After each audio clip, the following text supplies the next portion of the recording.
Petrus. Sa batong ito itatayo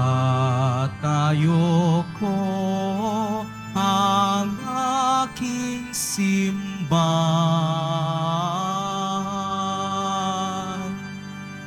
Tu es Petrus.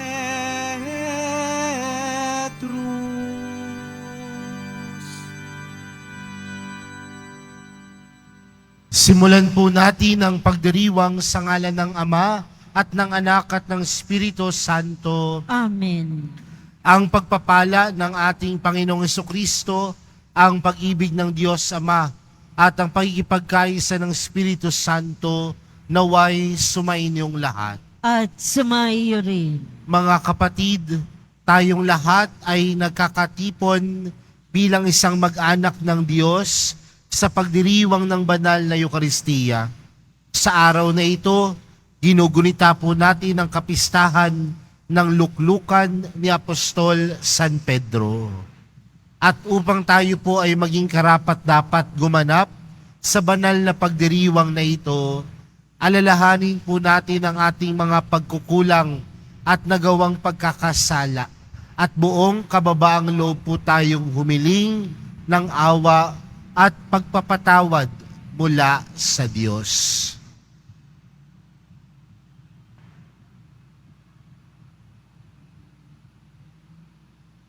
Sinugong tagapagpagaling sa mga nagsisisi, Panginoon, kaawaan mo kami. Panginoon, kaawaan mo kami. Dumating na tagapaganyayang mga makasalanan ay magsisi, Kristo, kaawaan mo kami. Kristo, kaawaan mo kami. Nakaluklok ka sa kanan ng Diyos Ama para ipamagitan kami. Panginoon, kaawaan mo kami. Panginoon, kaawaan mo kami. Kaawaan tayo ng makapangyarihang Diyos, patawarin tayo sa ating mga kasalanan at patnubayan tayo sa buhay na walang hanggan. Amen.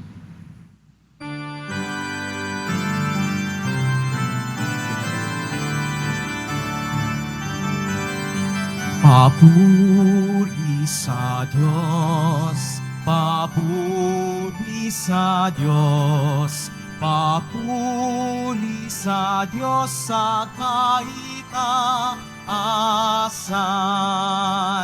at sa lupa'y kapayapaan, at sa lupa'y kapayapaan sa mga taong kinalulugdan niya.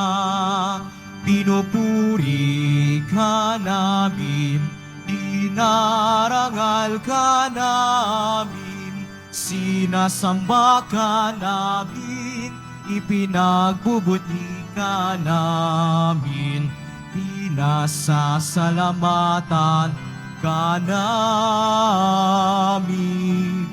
Dahil sa dakila mong angking kapurihan,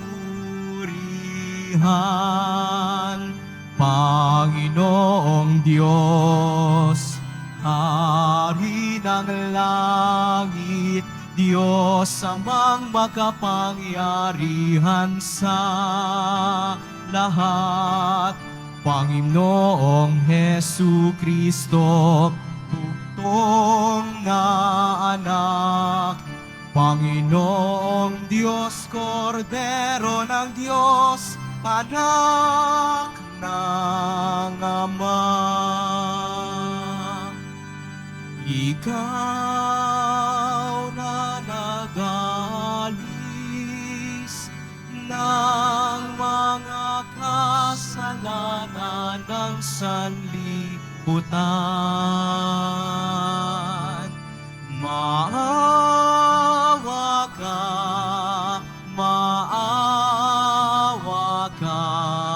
sa amin. Ikaw na nag-alis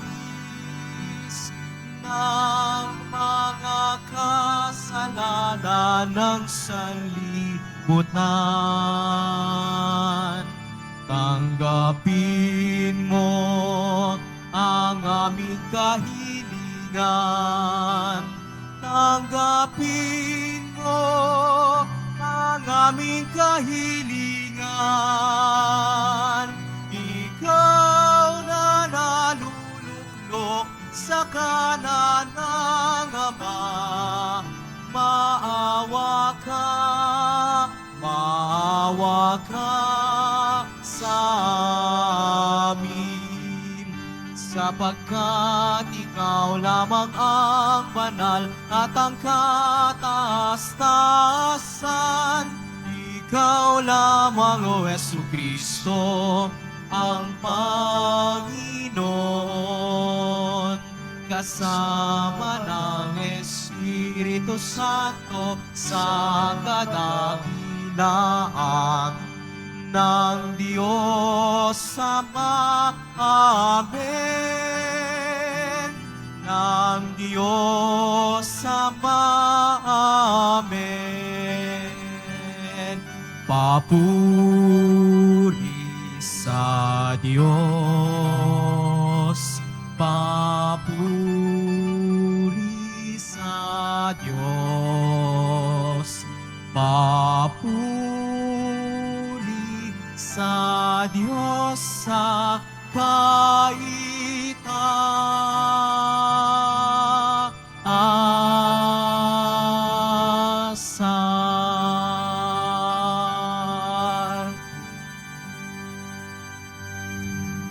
Manalangin tayo. Ama naming makapangyarihan, ipinakikiusap naming wag mong ipahintulot na madaig ng anumang mabigat na pagsubok. Kaming naninindigan sa ibabaw ng batong si Apostol San Pedro na sumasampalatayang matapat sa iyong anak na si Jesucristo na aming tagapamagitan kasama ng Espiritu Santo magpa sa walang hanggan. Amen. Magsiupo muna ang lahat. Pagbasa mula sa unang sulat ni Apostol San Pedro. Mga pinakamamahal, sa matatandang namamahala sa inyo, nananawagan ako bilang isa ring matandang tulad ninyo. Nasaksihan ko ang mga paghihirap ni Kristo at makakahati taman ako sa karangalang nalalapit ng ipahayag. Ipinamamanhi kong alagaan ninyo ang kawang ipinagkatiwala sa inyo ng Diyos. Pamahalaan ninyo ito ng maluwag sa loob, hindi napipilitan lamang, sapagkat iyan ang ibig ng Diyos.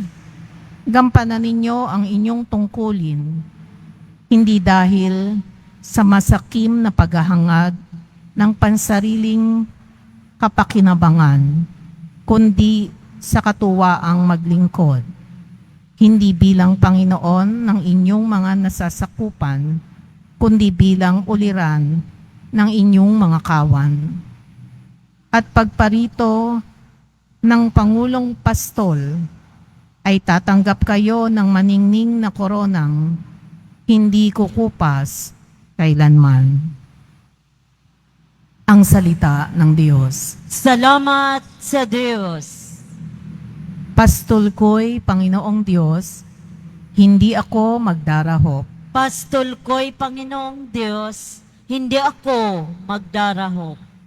Panginooy aking pastol, hindi ako magkukulang. Ako'y pinahihimlay sa mainam na pastulan, at inaakay niya ako sa tahimik na batisan. Binibigyan niya ako niyong bagong kalakasan. Pastol ko'y Panginoong Diyos, hindi ako magdarahop. At sangayon sa pangako na kanyang binitiwan, sa matuwid na landasi, doon ako inaakay. Kahit na ang daang iyo'y tumatahak sa karimlan, hindi ako matatakot, pagkat ika'y kaagapay, ang tungkod mo at pamalo, ang gabay ko at sanggalang. Pastol ko'y Panginoong Diyos, hindi ako magdarahop. Sa harapan ng lingkod mo, ikaw ay may handang dulang. Ito'y iyong ginagawang nakikita ng kaaway. Nalulugod ka sa akin, na ulo ko ay langisan, at pati na ang kalis ko ay iyong pinapaapaw. Pastol ko'y Panginoong Diyos, hindi ako magdarahop. Tunay na ang pag-ibig mo at ang iyong kabutihan sa saakit tataglayin habang ako'y nabubuhay. Doon ako sa templo mo, lalagi at mananahan. Pastol ko'y Panginoong Diyos, hindi ako magdarahop. Magsitayo na po ang lahat.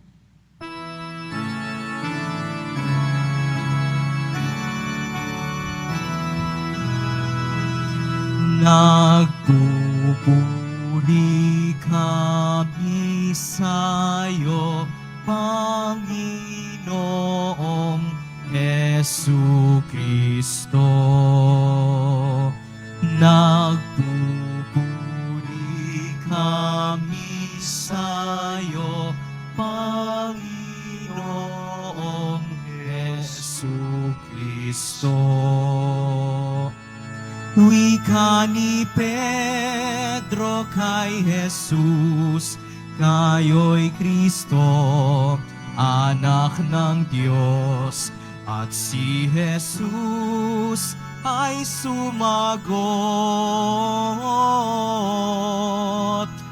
Ika'y Pedro, batong subok, sa liga ng bayan ng Diyos. Nagpupuri kami sa'yo, Panginoong Jesucristo.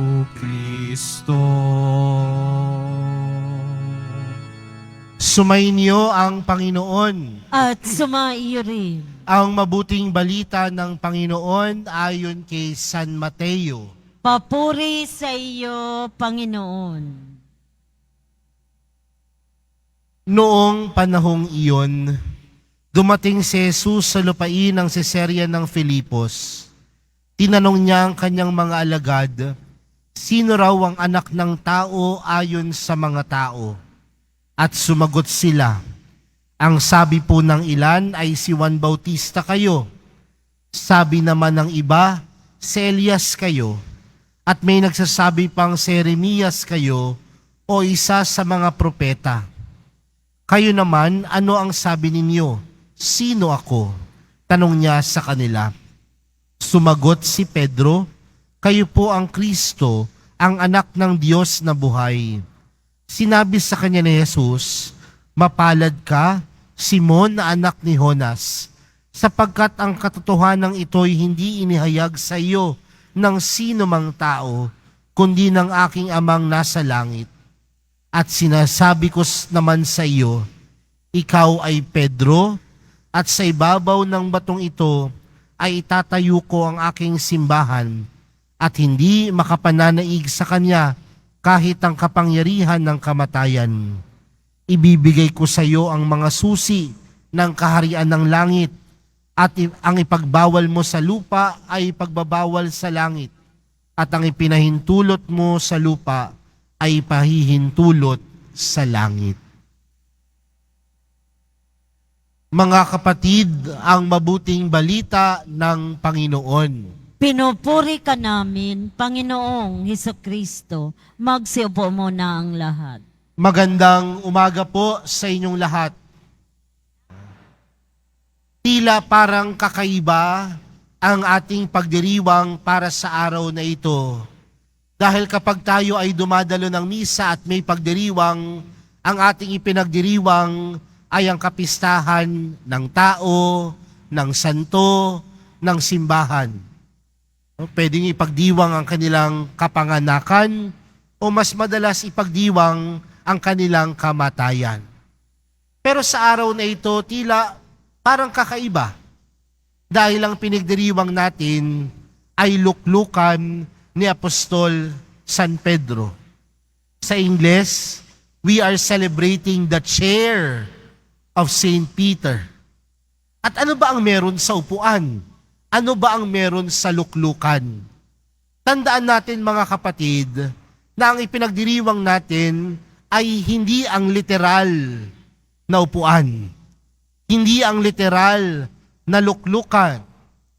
Ngunit ang ipinagdiriwang natin ay ang sinisimbolo ng luklukang ito. At ano po ba ang sinisimbolo ng luklukan?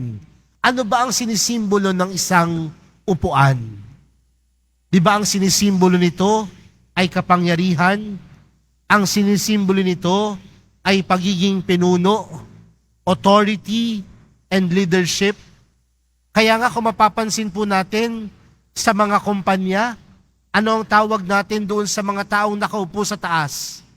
Chair of the board. Dahil yun ho, yung sinisimbolo nung upuan o nung luklukan ay nangangahulugan sa kanilang kapangyarihan at pagiging isang pinuno. Mga kapatid, kung titingnan po natin ang ating mga pagbasa, lalong-lalo na po ang ating ebanghelyong napakinggan, ano ho ba ang katanungan ng Panginoon? Ang tanong ni Jesus, sino raw ako? Sino raw ang anak ng tao? Ayon sa mga tao. Yan ang kanyang katanungan sa kanyang mga apostoles. At anong sagot ng kanyang mga apostoles? Sabi ng ilan, ikaw daw po ay si Elias. Ang sabi ng ilan, ikaw ay si Jeremias. Ang sabi ng ilan, ay ikaw ay propeta. Pero inulit ni Jesus ang kanyang tanong. At anong tanong niya? Sino ako para sa inyo? At sino ang sumagot? Si Pedro. At ang sagot ni Pedro, no? Kayo po ang Kristo, ang anak ng Diyos na buhay. At nalaman ni Pedro ang kasagutang ito, hindi dahil may nagturo sa kanya, kundi nalaman ni Pedro ang kasagutan kung sino ang nagtatanong dahil malalim ang kanyang ugnayan kay Jesus. Malalim ang kanyang relasyon kay Jesus. Kilala niya si Jesus. At kung kilala niya si Jesus, nangangahulugan din na kilala siya ng mabuti ni Jesus. Kaya sa dulo ng Ebanghelyo, anong ginawa? Pinagkalooban si Pedro ng susi. At sa batong ito, ikaw ay itatatag ko. Ang simbahan ang itatatag ko. Kepas, bato, si Pedro. No? Pero tandaan din natin mga kapatid, na yung susing ipinagkaloob kay Pedro ay hindi rin literal na susi. Bagkus ito rin ay nagpapakita na siya ay pinagkakatiwalaan ni Jesus na mamuno. No? No? Siya ang pinagkakatiwalaan ni Jesus na magkaroon ng kapangyarihan sa kanyang simbahang itatatag. Sa simbahang itinatag ni Jesus. Pero mga kapatid, ano ang panawagan dito para sa atin? Na si Pedro ay pinili ni Jesus. Ibig sabihin mga kapatid, ang isang tunay na pinuno, hindi yan tinatadhana. Ang isang tunay na pinuno, hindi yan dahil siya ay magaling. Bagkus ang isang tunay na pinuno, pinili ni Jesus. A true leader is always chosen by God. At siguro yan ho yung hamon sa atin. No? Magandang tingnan na sa bawat yugto, sa bawat komunidad, sa pamilya man yan, sa gobyerno man yan, sa komunidad man natin yan, ang isang pinuno ay hindi nagpapatungkol dahil ikaw ay magaling. Bagkus ang isang pinuno ay dahil ikaw ay pinili ng Diyos. At ano ang hamon para sa atin dito mga kapatid? na tayong pumipili ng pinuno, dapat yan ang ating pagdasalan. Pagdasalan natin na piliin kung sino ang pinipili ng Diyos. Pagdasalan natin kung sino ang pinipili ng Diyos. Marami po kasi sa mga pinuno, ang tingin nila sa kanilang sarili, napakataas. Ang tingin nila sa kanilang sarili, sila ay karapat-dapat. Pero kung tutuusin, sa isang pinuno, walang karapat-dapat dahil lahat ay nagmumula sa Diyos. Kaya siguro mga kapatid, yan ang ipagdasal natin sa araw na ito, na sa mga oras na tayo ay namimili ng pinuno, huwag nating piliin ang pinipili ng karamihan, kundi piliin natin kung sino ang pinipili ng Diyos. Kaya nga mapapansin din natin sa ating unang pagbasa sa mismong sulat ni San Pedro. Ano ang kanyang panawagan? Na ang isang pinuno ay dapat mamuno sa pagiging mabuting halimbawa. Yaan ang panawagan sa isang tunay at mabuting pinuno. Mabuting pinuno ka dahil ikaw ay mabuting halimbawa. At ano ang pagkakaroon ng mabuting halimbawa? Kung ang lahat ng mga desisyon, lahat ng bagay na iyong ginagawa ay naayon sa iyong pagkakilala kay Jesus. Dahil ang tunay na pinuno, kilala si Jesus. At kung kilala niya si Jesus, sa bawat yugto, sa bawat desisyon, sa bawat bagay na kanyang ginagawa, ito ay nakaugat kay Jesus. At kung ito ay nakaugat kay Jesus, lahat ng bagay nagagawa ng mabuti at tama. Mga kapatid, ang pagiging isang pinuno ay hindi lamang napapaloob sa simbahan, no, sa gobyerno, kundi kahit papano sa ating mga sarili-sariling pamilya. Ang mga magulang, pinuno yan. Ang bawat isang magulang namumuno sa kanilang pamilya. At magandang tingnan, ikaw ay pinili ng Diyos dahil kilala mo si Jesus. At kung kilala mo si Jesus, sa iyong pagiging pinuno, ikaw ay nagiging mabuting halimbawa dahil ang bawat desisyon, bawat gampanin, nakaugat kay Jesus.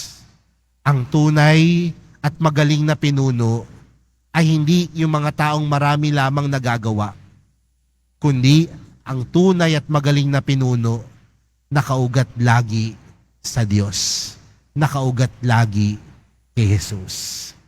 Kaya sa misang ito, ipanalangin natin ang lahat ng mga pinuno. Ipanalangin natin ang pinuno ng ating bansa. Ipanalangin natin ang pinuno ng simbahan, si Papa Francisco. Ipanalangin natin ang bawat pinuno sa ating mga komunidad na sa kanilang buhay manatili silang nakaugat sa mahal na pong Jesus Nazareno. Amen. Magsitayo na po ang lahat.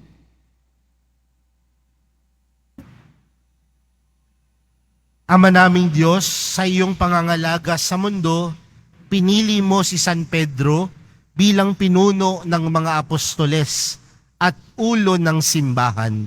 Taglayang tapat na pagtitiwala sa iyo, nananalangin kami bilang isang pamayanang may pananampalataya sa pamumuno ng kahalili ni San Pedro. Ang ating panalangin, basbasan mo ang iyong simbahan, O Panginoon. Basbasan mo ang iyong simbahan, O Panginoon. Ang ating Santo Papa Francisco, ang kahalili ni Pedro, naway gamitin ang kanyang kapangyarihan sa diwa ng paglilingkod. Manalangin tayo. Basbasan mo ang iyong simbahan, O Panginoon. Ang Santo Papa at mga obispo at mga naglilingkod bilang mga diplomatiko ng tanggapan ng Santo Papa, naway maging mabibisang tagapaghatid ng pagkakaisa sa mundo. Manalangin tayo. Basbasan mo ang iyong simbahan, O Panginoon. Ang mga pari at mga mananampalatayang laiko, naway maging matatag sa kanilang pananampalataya at masunurin sa mga tagapagturo ng simbahan. Manalangin tayo. Basbasan mo ang iyong simbahan, O Panginoon. Ang mga may sakit, naway makatagpo ng kagalingan sa pamamagitan ng ministeryo ng simbahan. Manalangin tayo. Basbasan mo ang iyong simbahan, O Panginoon. Ang mga tapat sa Diyos na namayapa, naway makasama ng mga banal sa langit. Manalangin tayo. Basbasan mo ang iyong simbahan, O Panginoon. Ama, tulungan mo kaming maging tapat na tagasunod ng iyong anak sa pamamagitan ng aming pagsunod sa pag-aakay ng kahalili ni San Pedro. Hinihiling namin ito sa pamamagitan ni Kristo na aming Panginoon. Amen. Magsiupo ang lahat.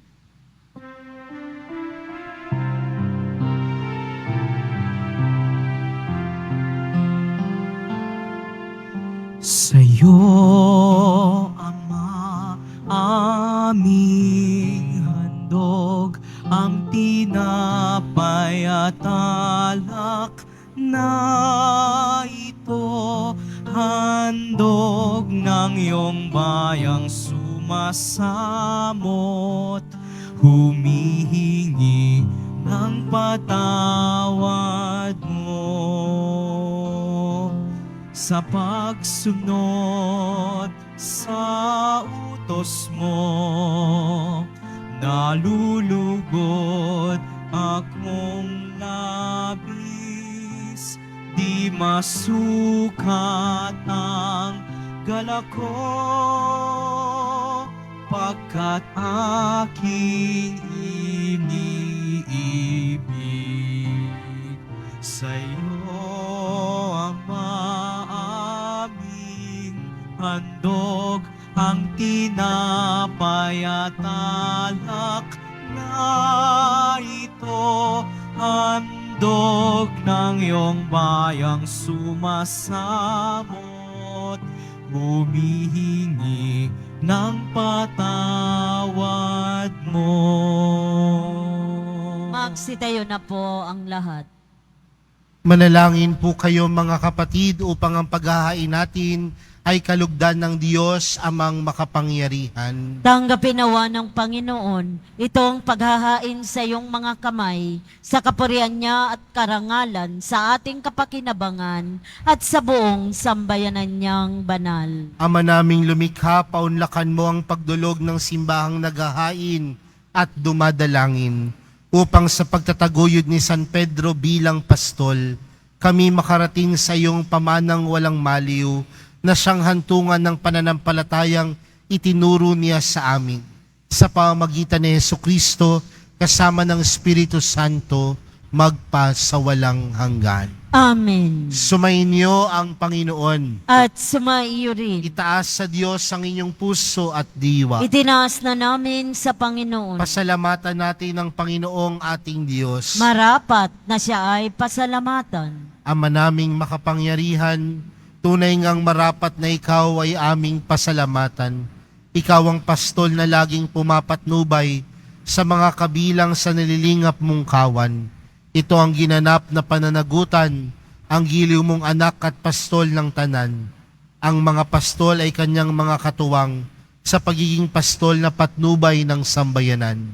Kaya kaisan ng mga anghel na nagsisiawit ng papuri sa iyo nang walang humpay sa kalangitan, kami nagbubunyi sa iyong kadakilaan. Santo, Santo, Santo, Panginoong Diyos ng mga hukbo, napupuno ang langit at lupa ng kadakilaan mo.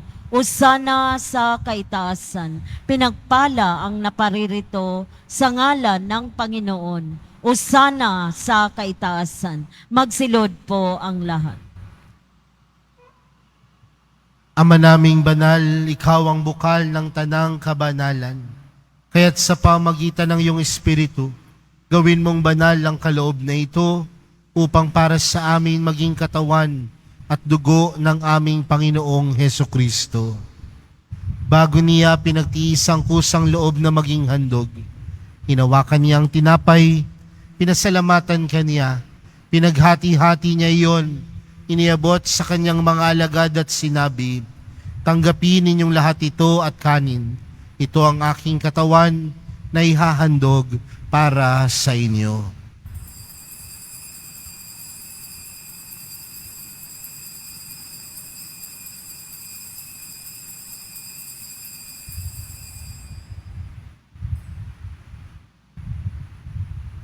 Gayon din naman noong matapos ang hapunan, hinawakan niya ang kalis, muli kanyang pinasalamatan, iniabot niya ang kalis sa kanyang mga alagad at sinabi, "Tanggapin ninyong lahat ito at inumin. Ito ang kalis ng aking dugo, ng bago at walang hanggang tipan. Ang aking dugo na ibubuhos para sa inyo at para sa lahat, sa ikapagpapatawad ng mga kasalanan. Gawin niyo ito sa pag-alala sa akin."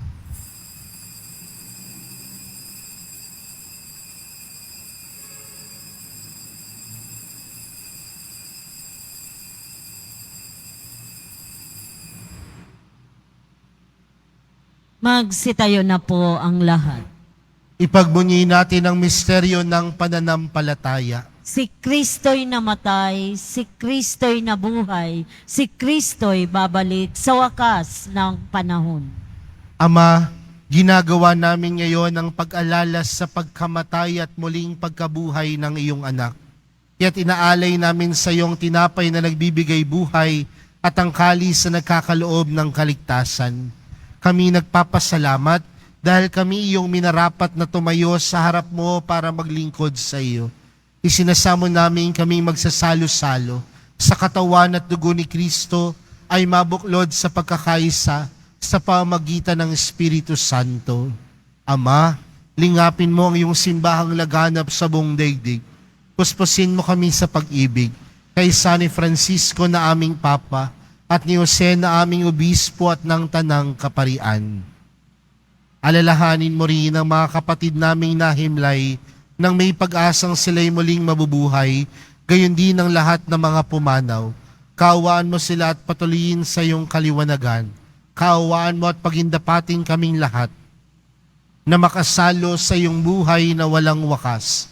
Kaysa ng mahal na Birheng Maria na ina ng Diyos, ng kabiyak ng puso niyang si San Jose, kaysa ng mga apostol at ng lahat ng mga banal na namuhay dito sa daigdig ng kalugod-lugod sa iyo. May pagdiwang nawa namin ng pagpupuri sa ikararangal mo sa pamagitan ng iyong anak na aming Panginoong Hesukristo. Sa pamagitan ni Kristo, kasama niya at sa Kanya, ang lahat ng parangal at papuri ay sa iyo, Diyos amang makapangyarihan, kasama ng Espiritu Santo, magpa sa walang hanggan. Amen. Lumapit po tayo sa Ama natin sa langit, sa panalangin itinuro sa atin ni Jesus. Ama namin, sumasalangit ka, sambahin ang ngalan mo, mapasa amin ang kaharian mo, sundin ang loob mo, dito sa lupa para nang sa langit. Bigyan mo kami ngayon ng aming kakanin sa araw-araw at patawarin mo kami sa aming mga sala para ng pagpapatawad namin sa nagkakasala sa amin. At huwag mo kami paintulot sa tukso at iadya mo kami sa lahat ng masama. Hinihiling po namin kami adya sa lahat ng masama, pagkalooban ng kapayapaan araw-araw, iligtas sa kasalanan at ilayo sa lahat ng kapahamakan, samantalang aming pinananabikan ang dakilang araw ng pagkapahayag ng tagapagligtas naming si Hesukristo. Sapagkat iyo ang kaharian at ang kapangyarihan at ang kapurihan magpakailanman. Amen.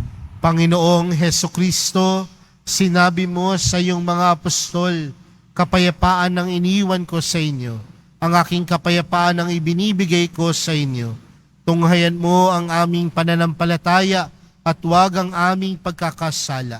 Pagkalooban mo kami ng kapayapaan at pagkakaisa ayon sa iyong kalooban, kasama ng Espiritu Santo, magpa sa walang hanggan. Amen. Ang kapayapaan ng Panginoon ay laging sumainyo.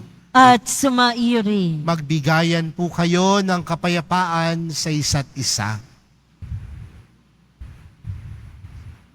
Kordero ng Diyos na nag-aalis ng mga kasalanan ng sanlibutan, maawa ka sa amin. Kordero ng Diyos na nag-aalis ng mga kasalanan ng sanlibutan, maawa ka sa amin.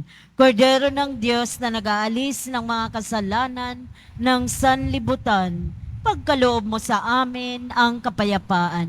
Magsilod po ang lahat.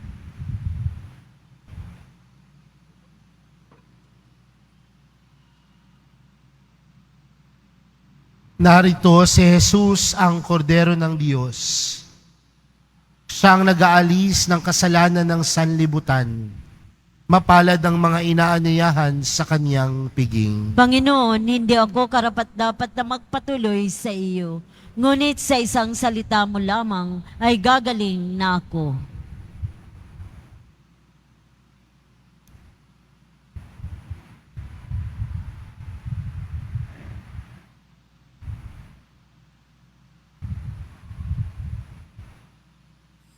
Para sa lahat ng tatanggap ng banal na komunyon, sasagot po tayo ng amin pagkasabi ng pari o lay minister ng katawan ni Kristo at isubo agad sa bibig bago umalis sa harapan ng pari o lay minister. Sumunod po tayo. Maraming salamat po.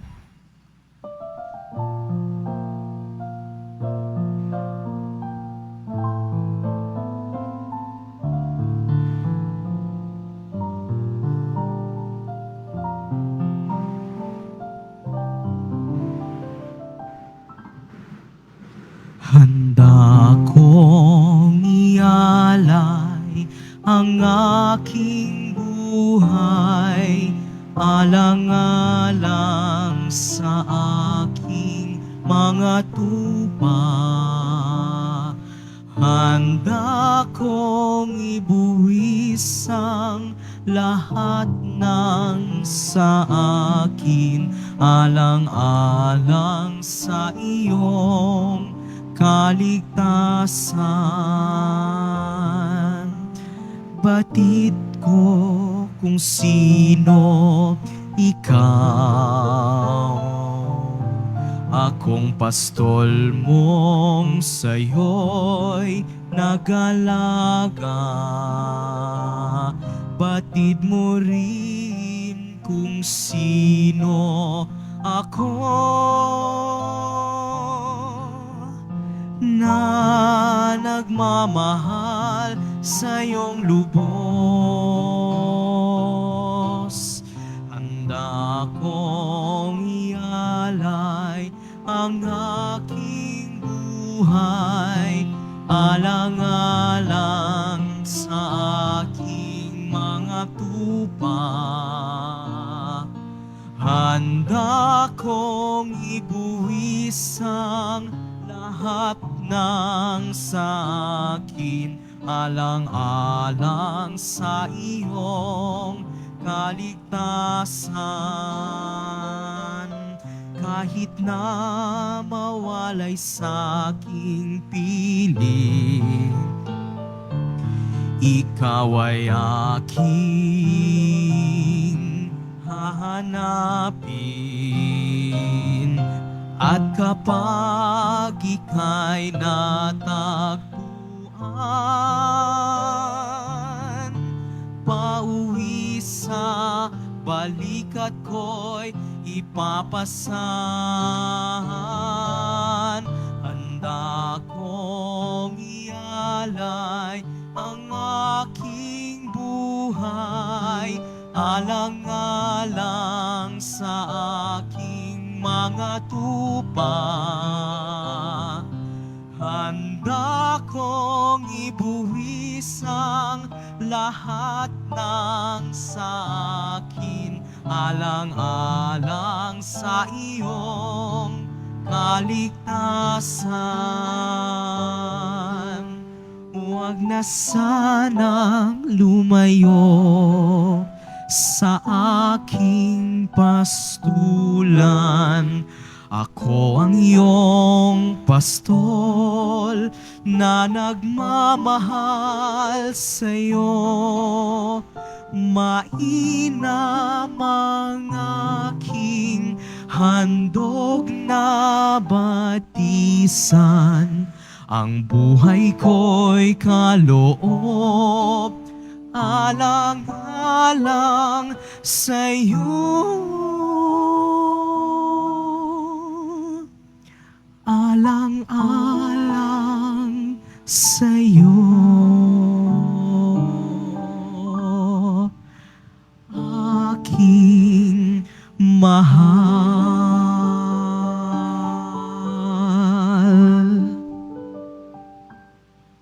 Announcement. Inihahandog po ng simbahan ng Quiapo ang Nazareno Medallion. Ito po ay nagkakahalaga ng 20 pesos. Mabibili pa rin po ang ating official na imahin ng Jesus Nazareno. Ang large size ay nagkakahalaga ng 2,500 pesos. Ang medium size ay 1,000 pesos. At ang small size ay 600 pesos. Ang mga ito po ay mabibili lamang sa ating Parish Finance Office. Ang malilikom po na pundo ay gagamitin sa pagsasaayos ng ating adoration, chapel at baptistry. Ang oras ng Finance Office, Lunes hanggang Huwebes at Sabado at ay 8 a.m. to 5 p.m. Biyernes at Linggo, 7 a.m. to 6:45 p.m. Pagkatapos ng misa, wiwisikan po ang lahat ng banal na tubig. Pinakikiusapan ang lahat na manatili lamang muna sa inyong mga lugar. Tanging sa Quezon Boulevard o sa Plaza San Juan lamang ang labasan ng lahat. Sumunod po tayo. Maraming salamat po sa inyong pagdalaw at pagsisimba sa Basilica Minor at Pambansang Dambana ni Jesus Nazareno. Magsitayo na po ang lahat. Manalangin po tayo. Ama naming mapagmahal, sa pagdiriwang naming ito ng kapistahan ni Apostol San Pedro, kami nakinabang sa katawan at dugo ni Kristo, ang ginanap naming pakipagpalitang handog sa iyo. Ngayon ay maging panandang naglalahad nawa ng pagkakaisa at kapayapaan sa pamagitan ni Jesucristo kasama ng Espiritu Santo magpa sa walang hanggan. Amen. Sumainyo ang Panginoon. At sumaiyo rin. Mahal na pong Jesus Nazareno, inihayag mo sa pamagitan ng krus ang walang maliw na pag-ibig ng Diyos sang katauhan. Pakinggan mo ang kahilingan ng iyong angkan na nagsusumamo sa iyo. Makamtanawa nila ang iyong katugunan at tanggapin ang kasagutan na may utang na loob na tinatanaw. Basbasan din po ninyo ang mga daladala nilang mga imahin at dasalan. Sa pamagitan ng bendisyon na ito, naway maalala nila ang mga pangako nila noon sa binyag, na ikaw ang kanilang ibigin at paglilingkuran bilang Panginoon, magpa sa walang hanggan. Amen. At pagpalain po kayong lahat ng makapangyarihang Diyos, Ama, Anak, at ng Espiritu Santo. Amen. Humayo kayong taglayang kapayapaan ng Poong Jesus Nazareno. Salamat sa Diyos.